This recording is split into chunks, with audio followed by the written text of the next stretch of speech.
1999 December 31 அன்று காலையில் குமரிமுனையில் எனது பெருமுயற்சியால் முக்கடல் சங்கமத்தில் வெண்முட்டை எழுந்துள்ள 133 அடி உயரம் கொண்ட திருவள்ளுவர் சிலை திறப்பு விழா தொடங்கியது.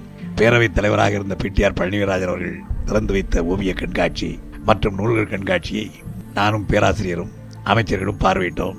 பின்னர் முனைவர் கு மோகனராசு நடத்திய திருக்குறள் முற்றோதல் நிகழ்ச்சியில் கலந்து கொண்ட குழந்தைகளை கண்டு அவர்களை பாராட்டியதோடு அந்த குழந்தைகளுக்கு மாதந்தோறும் 1000 ரூபாய் வழங்கப்படும் என்றும் அறிவித்தேன். அதைத் தொடர்ந்து 2000 ஆண்டு ஜனவரி திங்கள் முதல் நாளன்று திருவள்ளுவர் சிலை திறப்பு விழாவின் 2ஆம் நாள் நிகழ்ச்சிகள் தொடங்கின.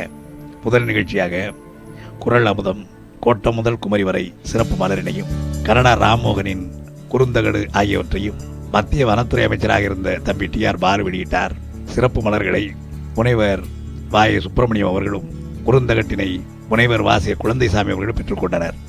காலை 10 மணி அளவில் குறள் கருத்தரங்கம் முனைவர் தமிழ் குடிமகன் அவர்கள் தலைமையில் நடைபெற்றது. விழாவின் முக்கிய நிகழ்ச்சியான சிலை திறக்கும் விழா மாலை 4:30 மணி அளவில் தொடங்கியது. அப்போது கல்வி அமைச்சராக இருந்த பேராசிரியர் அவர்கள் விழாவிற்கு தலைமை தாங்கினார். மட்டும் திருவள்ளுவர் சிலையினை குவிந்திருந்த லட்சக்கணக்கான தமிழ் பெருங்குடி மக்களின் வாழ்த்துக்களுடன் நான் திறந்து வைத்தேன். விழாவினை நேரில் கண்ணுற்றோர் வாழ்வில் பெரும்பெயர் பெற்றோர் எனும் அளவிற்கு எழுச்சி கோலம் பூண்டிருந்தது அந்த விழா. கண்ணொளி கொண்ட தமிழரெல்லாம் கண்டுகளித்த காட்சி, செவிப்பறை சிறிதும் பழிதுபடாத தமிழனெல்லாம் கேட்டு இன்புற்ற நிகழ்ச்சி, இதயமுள்ள தமிழனெல்லாம் உணர்ச்சியால் உந்தி எழுந்து குதித்திட்ட எழுச்சி. ஆம், முக்கடலும் தம் அலை இதழ்களால் முத்தமிட்டு வயங்கும் குமரி கடற்கரையில் முப்பால் யாத்த ஞானத்தமிழையன் திருவள்ளுவருக்கு விண்முட்டும் சிறை வெடித்து அதை திறந்து வைத்திரும் வாய்ப்பு அமைந்ததே. அந்த வாய்ப்பு என் வாழ்நாளில் என் நினைப்புக்கும் உழைப்புக்கும் கிடைத்த வரமல்லவா.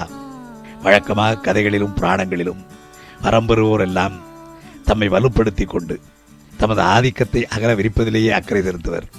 ஆனால் எனக்கோ கிடைத்த வரம் என் ஐயன் திருவள்ளுவனை சிறையாக கண்டிட, அதுவும் அவன் குறளில் எத்தனை அதிகாரம் இயற்றினானோ அத்தனை அதிகாரம், அதாவது 133 அதிகாரங்களை குறிக்கும் 133 அடி சிலையை இந்திய பூபாகத்தில் வடயுமயத்துக்கு நிகராக திகழும் தென்குமரியில் நிறுவிட முடியும் என்னால் என்ற வரமல்லவா.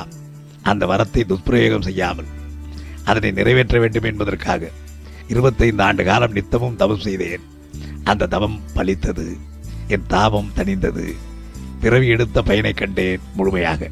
அந்த சிலை திறப்பதற்கான புத்தானை அழுத்திய போது என் விரல் என்னை அறியாமல் அசைவற்று போனது மட்டுமல்ல, என்னையே நான் மறந்து விட்டேன்.